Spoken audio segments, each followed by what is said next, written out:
Hi, welcome to this fresh teaching from Foundation Church Belfast. My name is David, I'm the pastor of Foundation Church, and today we are back in our series called Restoration. This is part 3, looking at Ezra chapter 3. Ezra is a book in the Old Testament that characterizes or deals with the restoration of God's worship. Bit of background before we get into it. God's people had been disobedient and unfaithful to him, and so he sent them into exile in the land of Babylon. And they were there for 50 years.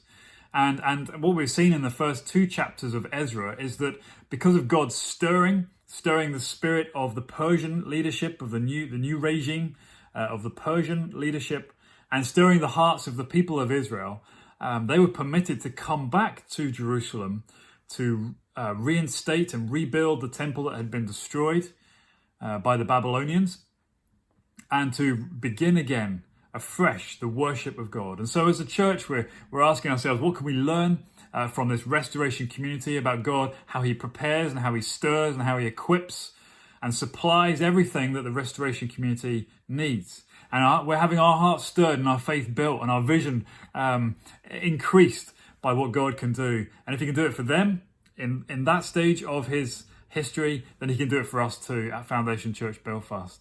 And we're coming to Ezra chapter 3 today, and in my view, this is a really superb part of the narrative, very encouraging, very challenging. And we're going to see 2 things today as we look through this Bible passage. First of all, we're going to see that restoration prioritizes worship. And secondly, we're going to see that restoration necessitates hard worship and work. And so let's look first of all then and see how restoration prioritizes worship. It says in Ezra 3 verse 1 that this is the 7th month, that they're coming to the 7th month in the year. What has happened up until this moment? Well, the first wave of returning exiles, about 42,000 of them, give or take, have returned from Babylon to Jerusalem. They have tried to resettle in some of the broken down houses and broken down villages that are there. They have sought to survive. They've sought to find water and to be able to live off the land, to provide for themselves and their families. So they've been doing this, just trying to get through the next week and the next week and the next week, living hand to mouth. But now we come to a very significant time in the ancient Jewish worship calendar, the 7th month. It's the holiest month out of the entire year for the children of Israel.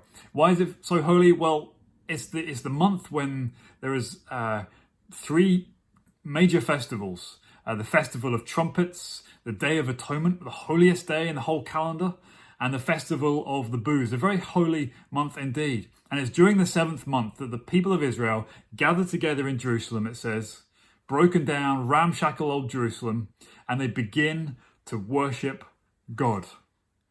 No walls of the temple, not even a single foundation has yet been laid, but it says that they built an altar, and they set the altar in the same place as the old one used to be, in the old ruins of the temple, and they started to worship God. Restoration prioritizes worship. And we see it under the leadership of the chief priest called Yeshua and the governor called Zerubbabel, who himself was of the kingly line of the kings of Judah, descended from great King David.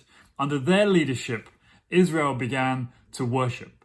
And it says that they opened the law books written by Moses, and they started to follow the prescribed pattern of worship that God had given to Israel through Moses from Mount Sinai many generations earlier. They opened it, they turned to the bit that says what to do, and they started to worship God. And it gives us details about what they did.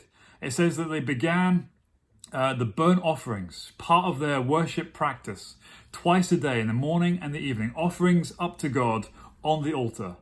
Once that was up and running, it says they got to the part of the 7th month where they celebrated, in verse 4, the Festival of Booths, or the Festival of Tabernacles as it's known.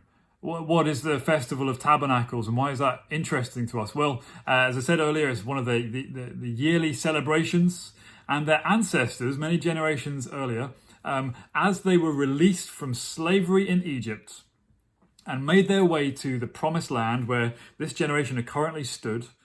That earlier generation lived in tents in the wilderness on their journey to the promised land.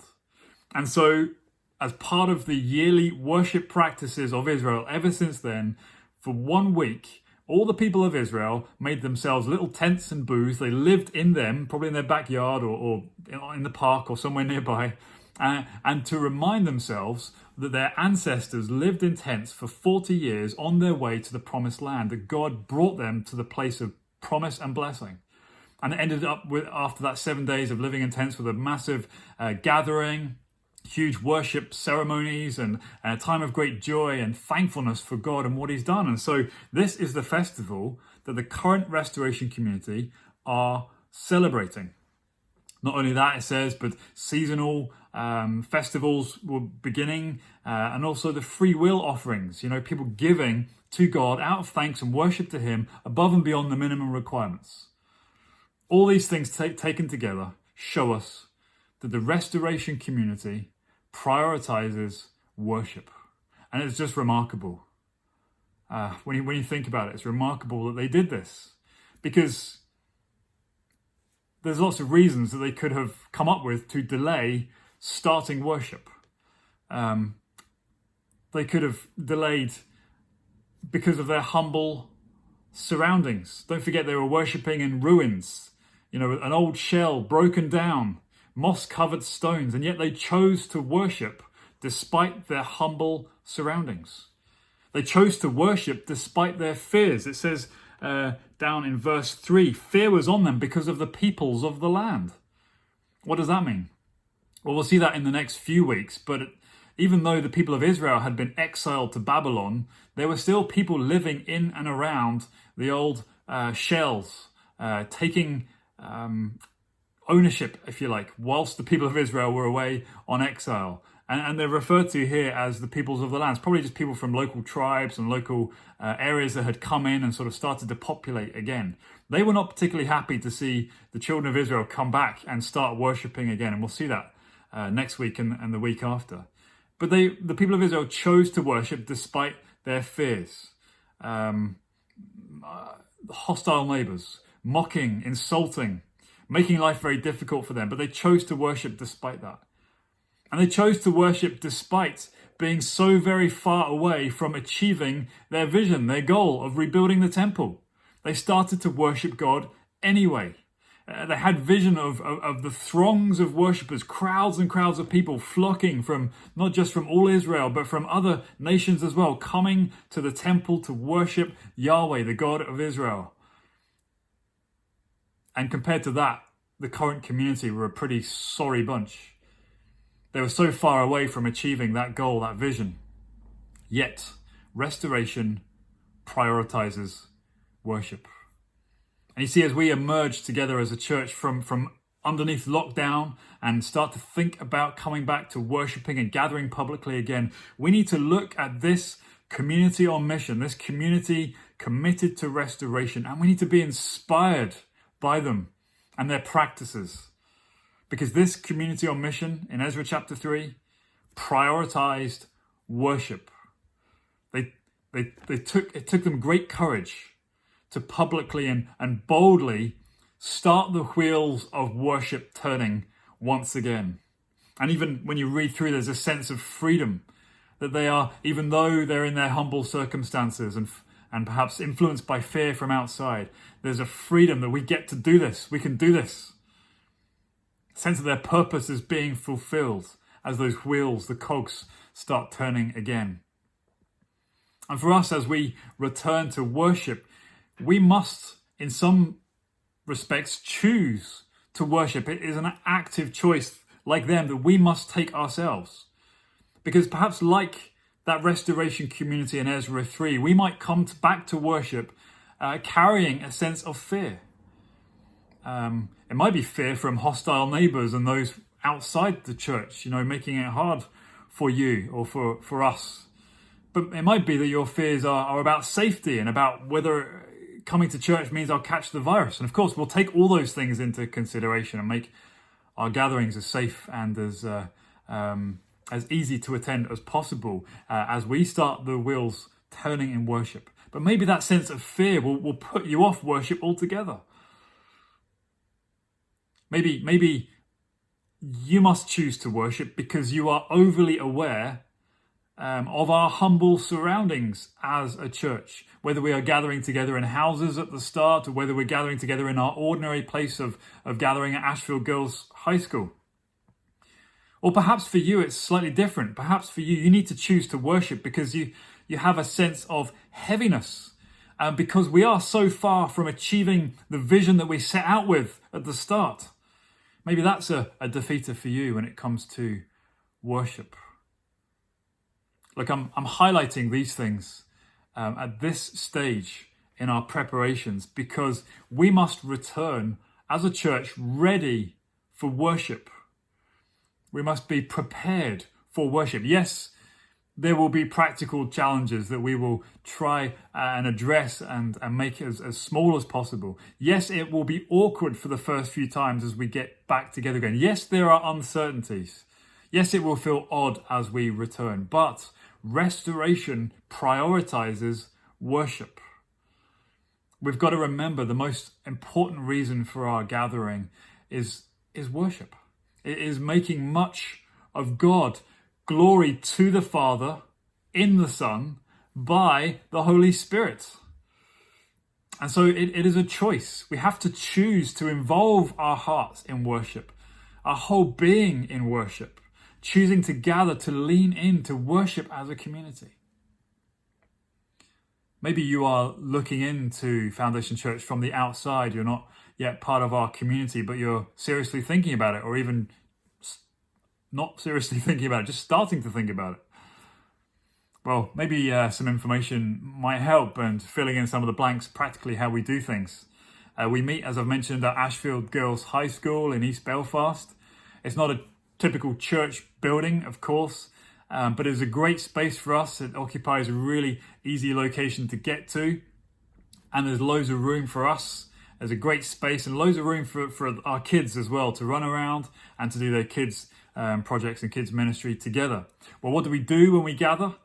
We gather at 10:30 every Sunday, and we start our time with coffee and a chat, just checking in and getting to know each other and how's your week and that kind of thing.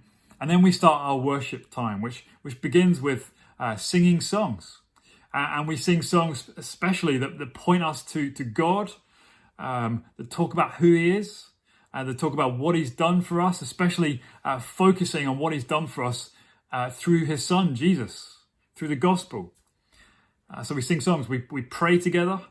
Often, particularly on a Sunday morning, our prayers are led from the front. We read the Bible together. The Bible verses are available on a sheet that you get as you come in. So if you don't have a Bible or access to anything like that, then we have the verses, so you don't even need to worry about that. And then we learn together about the Bible through the sermon. Someone stands up and teaches from the Bible to make the passage clear, and to talk about how we as a community live out the implications of what we've just read together. And at Foundation Church, many people say that we have and I believe we do, have a friendly, a welcoming environment, family-friendly, kid-friendly. Kids have their own group, so they can go and during the sermon, learn about God themselves and have fun, whilst parents and carers can engage more in the meeting itself. You know, we actually have a series of articles on our website, and the link to that is in the either coming up on your screen or it's in the video notes below. But if you want to learn a bit more about how we do worship, then you can read those. But the best thing is, above all that, is just to come along. It's to try it out and taste. 10:30 on a Sunday morning when we get back to gathering. We'd love to have you on board. You know, worship for us is of course, is more than just Sundays, but it's certainly not less. For us, Sundays is about the rally cry. It is the central gathering. It's the point of our week where we come together and we point one another to Jesus and we say, He is good. He has done so much for us. He is powerfully at work here among us, and He sends us out on mission. So we'd love you to join the team.